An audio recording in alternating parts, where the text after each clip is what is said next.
दोस्तों, दिनाक्षी short hand में आपका स्वागत है। अगर आप चैनल पे नए हैं तो चैनल को सब्सक्राइब करें और बेल आइकन ज़रूर दबाएं। डिक्टेशन 5 सेकंड बाद स्टार्ट होगी। Ready, start. महोदय, भारतीय उद्योग परिसंघ के शताब्दी समारोहों के अवसर पर यहाँ आकर मुझे बड़ी प्रसन्नता हो रही है। इस बात का विशेष महत्व है कि ये समारोह कलकत्ता में हो रहे हैं। हमारे देश के औद्योगीकरण में इस शहर ने अग्रणी भूमिका निभाई है। कलकत्ता हमारा पहला औद्योगिक व व्यापारिक केंद्र था, जहां विशेष रूप से चाय, पटसन और इंजीनियरिंग उद्योगों से संबंधित गतिविधियां केंद्रित थीं। अपनी महत्वपूर्ण सामरिक स्थिति के कारण यह पूर्वी भारत की प्रगति और अभिवृद्धि का मुख्य केंद्र बना रहेगा। हमारी नई नीतियों के परिणाम स्वरूप जिस नई पहल और प्रेरणा का प्रादुर्भाव हो रहा है, उससे मेरा विश्वास है कि कलकत्ता शहर का और इस सारे क्षेत्र का कायापलट हो जाएगा।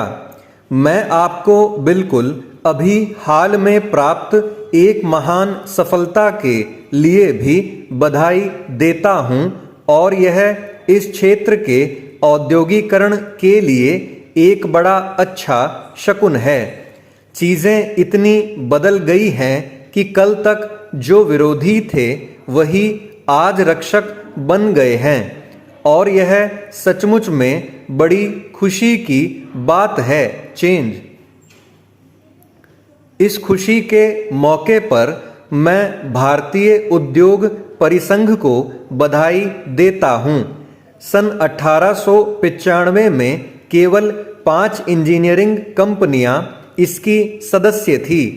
आज इसमें इतना बदलाव आया है कि यह 3000 सदस्यों वाला एक शीर्ष संगठन बन गया है, जिसमें बड़े, मध्यम और छोटे सभी उद्योग शामिल हैं, और यह वास्तव में एक शानदार सफलता है।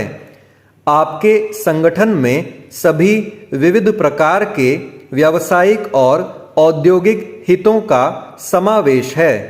आपने यह फासला इतनी सफलता से तय किया है कि अगली दीर्घ यात्रा भी अच्छी तरह पूरी होने की आशा बलवती हो जाती है।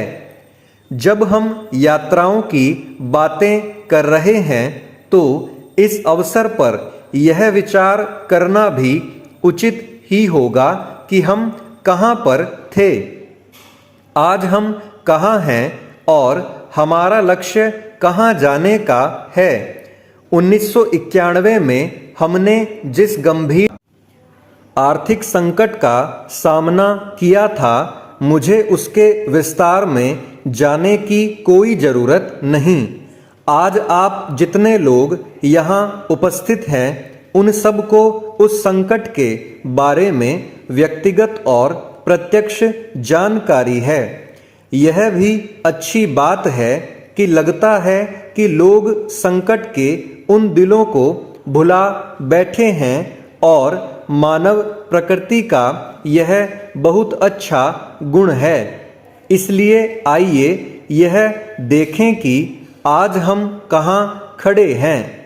जैसा कि आपको भी लगता है कि हमारी अर्थव्यवस्था पुनः उठ रही है, और विशेषकर उद्योग के क्षेत्र में, निर्माण के क्षेत्र में वर्ष के पहले 4 महीनों में जो 9% की वृद्धि हुई है, वह निसंदेह उत्साहजनक है।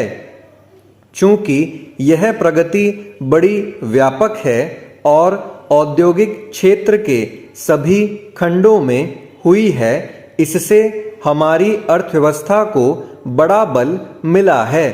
पिछले 3 वर्षों में उद्योगों की आधारिक संरचना में निरंतर सतत प्रगति दीख पड़ती है।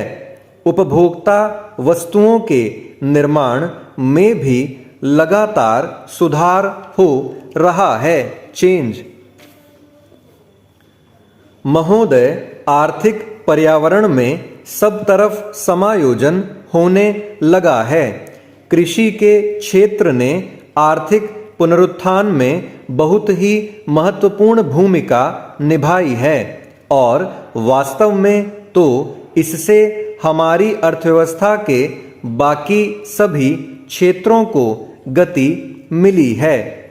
हमारे खाद्यान्न का भंडार 3 करोड़ टन से अधिक है और हमारा विदेशी मुद्रा का भंडार लगभग 20 अरब डॉलर का है। इससे हमें अपने पर विश्वास भी होता है और आश्वासन भी मिलता है। यह सचमुच 1991 की परिस्थितियों के मुकाबले भारी परिवर्तन है। आज हम जो यह पुनरुत्थान देख रहे हैं, निसंदेह यह हमारी कड़ी मेहनत और अत्यधिक प्रयासों का फल है। गांव में किसान ने कड़ी मेहनत की है, कारखानों में मजदूर ने कड़ी मेहनत की है और ऐसे ही मैनेजरों या प्रबंधकों और उद्योग के अग्रणी व्यक्तियों ने की है। 1991 में हमने जिन सुधारों की घोषणा की थी, उसे व्यापक स्वागत और समर्थन मिला है और उसी के परिणाम स्वरूप यह संभव हुआ है कि हम सब मिलकर देश को संकट से उबार सकें। चाहे इसे आप किसी भी स्तर से मापिए, यह एक भागीरथ प्रयास था। अब तक हमें जो सफलता मिली है, उससे हमें उत्साह मिलना चाहिए और हमें नई प्रतिबद्धता के साथ आगे बढ़ना चाहिए। चेंज। मैंने यह कई बार कहा है कि किसी भी प्रयास के सफल होने की सबसे पक्की गारंटी यह होती है कि उसके पीछे आम सहमति हो। हमारे सुधार अब तक इसलिए आगे बढ़ सके हैं कि उन्हें व्यापक स्वीकृति मिली है। अब तक मेरा यह प्रयास रहा है, अब भी यही प्रयास है और आगे भी यही प्रयास रहेगा कि इन सुधारों पर आधारित हमारी आर्थिक नीतियों के पैरामीटर की आम सहमति मिलनी चाहिए, ताकि यह नीति सच्चे अर्थों में स्थिरता ला सके। आज जब मैं स्थिति का जायजा ले रहा हूं, तो मुझे यह देखकर प्रोत्साहन मिलता है कि सचमुच में ऐसी ही स्थिति है।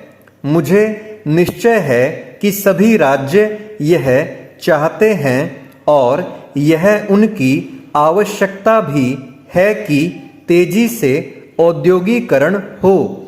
निजी क्षेत्र में भी कुछ राज्य सरकारें कभी-कभी केंद्रीय सरकार से इसलिए रुष्ट हो जाती हैं कि वह उन्हें उतना धन नहीं देती जिसकी वे मांग करती हैं, परंतु उनकी नाराजगी इसलिए कम हो जाती है क्योंकि वे जानती हैं कि केंद्रीय सरकार के पास भी उस प्रकार का धन नहीं होता जिसकी वे मांग करती हैं। वे सरकारी क्षेत्र में उद्योगों की मांग करती हैं जो उचित भी है, परंतु फिर वे अनिच्छापूर्वक इस बात के लिए सहमत हो जाती हैं कि वे उद्योग निजी क्षेत्र में खोले जाएं और उसके पीछे सबसे बढ़िया कारण यह है कि वे भी जनता के लिए आवश्यक है। इस तरह विभिन्न कारणों से इन सुधारों या उनकी भावना के प्रति आम सहमति हो गई है। मैं और किसी और चीज की मांग नहीं कर रहा और मैं बिना किसी हिचक के आज यह घोषणा करना चाहूंगा। स्टॉप। दोस्तों, डिक्टेशन अच्छा लगा हो तो वीडियो को लाइक और शेयर कर दें और चैनल को सब्सक्राइब करके बेल आइकन ज़रूर दबा लें, जिससे भविष्य में आने वाली हर वीडियो आप तक सबसे पहले पहुंच पाए। धन्यवाद।